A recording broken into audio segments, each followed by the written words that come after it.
Om Swastiastu. Salam Indonesia, pemirsa Bali TV dimanapun Anda berada. Kita kembali berjumpa dalam acara dialog khusus dan kali ini kita menghadirkan narasumber. Beliau adalah mantan Ketua HIPMI Bali dan juga mantan Ketua Kadin Bali yang saat ini sedang bertugas di anggota Komisi 6 DPR MPR RI. Pak Demer, apa kabar Pak? Selamat sore. Selamat baik. sore. Segar sekali Bapak baru datang dari Jakarta ini ke Bali, Pak. Ya kebetulan ini masa liburan ini sekaligus untuk mengunjungi konstituen. Oke. Jadi ini momen yang luar biasa Pak karena kita berada di penghujung tahun. Dan kalau kita berbicara tentang Bali gitu kan, The Paradise Island, Pulau Dewata yang saat ini sudah menjadi pulau yang lumayan modern, itu sebenarnya ada banyak hal nih yang ditanyakan oleh pemirsa Bali TV di rumah, Pak. Kalau Bapak melihat 2016 tahun yang bagaimana Pak untuk Bali, karena Bapak bertugas di Jakarta jadi bisa melihat Bali dari pusat ini, gimana ini Pak? Begini, kalau kita berbicara di akhir tahun, biasanya kita akan melihat kilas balik dan kemudian rencana masa depan. Saya terus terang dari dulu memang sempat menjadi pengamat, sempat menjadi kalau boleh dibilang LSM, karena dari tahun 2000 setelah reformasi ini banyak saya ikut di LSM, banyak ikut di organisasi-organisasi yang non-government organization. Kemudian baru saya memasuki organisasi yang namanya government itu tahun 2004 ketika saya menjadi DPR RI. Begini, melihat daripada perkembangan Bali, sebenarnya kita sangat bersyukur karena posisi Bali yang pada posisi yang sangat menguntungkan di dunia, di mana kita punya budaya yang cukup bagus.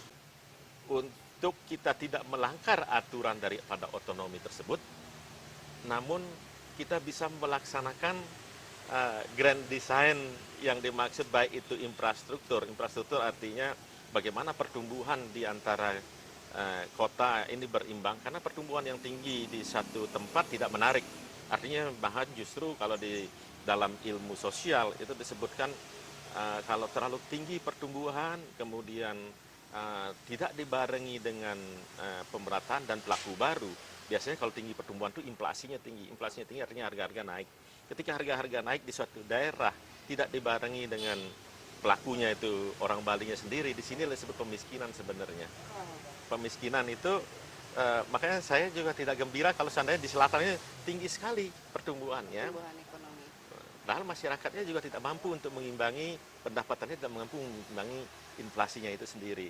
Kemudian terjadi urbanisasi yang luar biasa dari selatan, dari dari utara, dari barat, dari timur. Semuanya ke selatan urbanisasinya. Masa yang akan datang ini mungkin langkah pertama. Ini kan kebetulan ini juga nanti akan ada pilkada dan sebagainya. Mudah-mudahan nanti kita mendapat sesuatu pemikiran yang holistik, benar-benar holistik, yang terimplementasikan. Karena selama ini, nah pentingnya implementasi, karena kalau kita melihat sebagus apapun ide, sebagus apapun konsep, selama tidak pernah diimplementasikan, sama dengan tidak ada ide, sama kosong, tidak ada ide.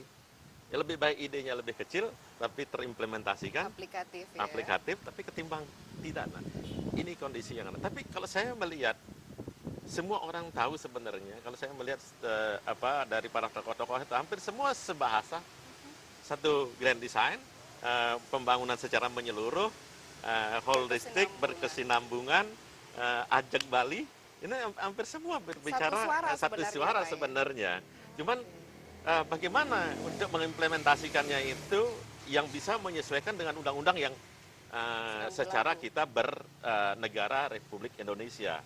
Nah ini kalau saya sih melihat ya mudah-mudahan nanti pemimpin yang akan datang adopsi ini kemudian benar-benar mengimplementasikan ini sehingga terjadi keseimbangan, baik itu keseimbangan secara infrastruktur, keseimbangan secara suprastruktur, karena banyak sekali sekarang ini kondisi yang sangat memprihatinkan di kita, terutama kalau kita melihat suprastruktur kita juga, ya kita tahu bahwa terjadi ketimpangan. Hmm.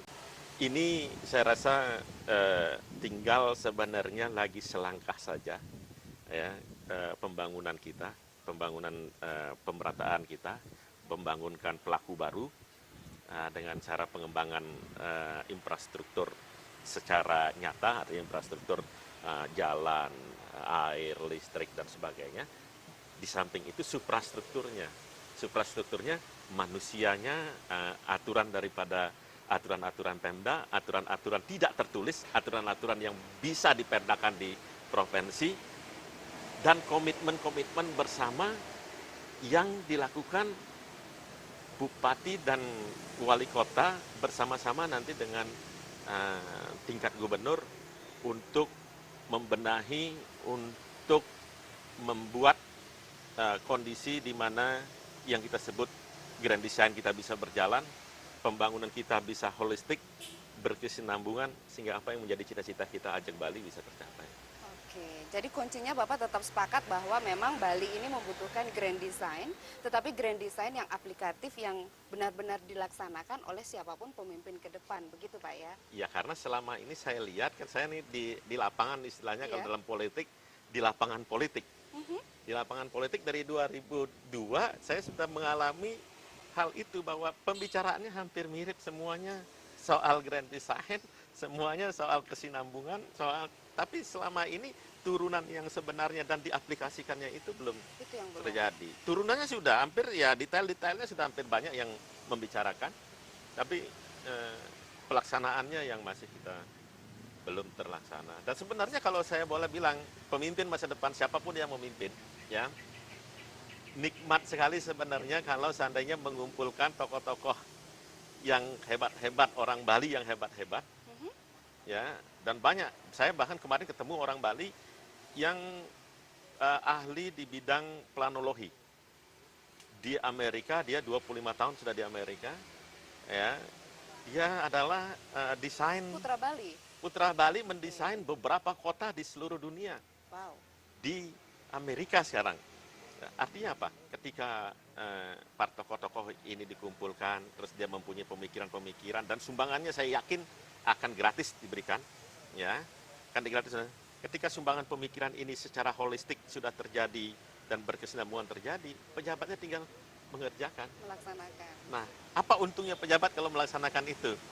Kalau benar maka itu menjadi miliknya, tapi kalau salah dia bisa menyalahkan Buah pemikiran banyak buah orang. pemikiran gitu. banyak orang. Ini menarik untuk Menarik sekali. Nah, mudah-mudahan nanti segera teraplikasi apa yang menjadi pemikiran-pemikiran baik, dan ilmunya saya pikir hanya itu aja. Baik. Terima kasih banyak Pak Demer atas waktunya. Jadi ini menarik sekali sebenarnya, tapi kita dibatasi oleh waktu pemirsa.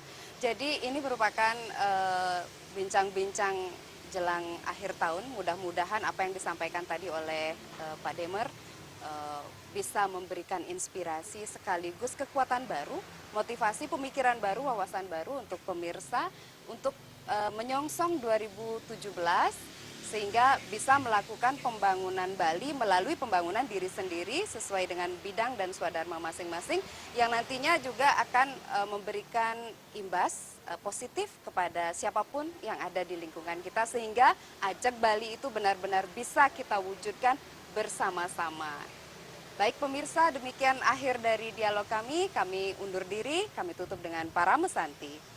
Om Shanti, Shanti, Shanti, Om.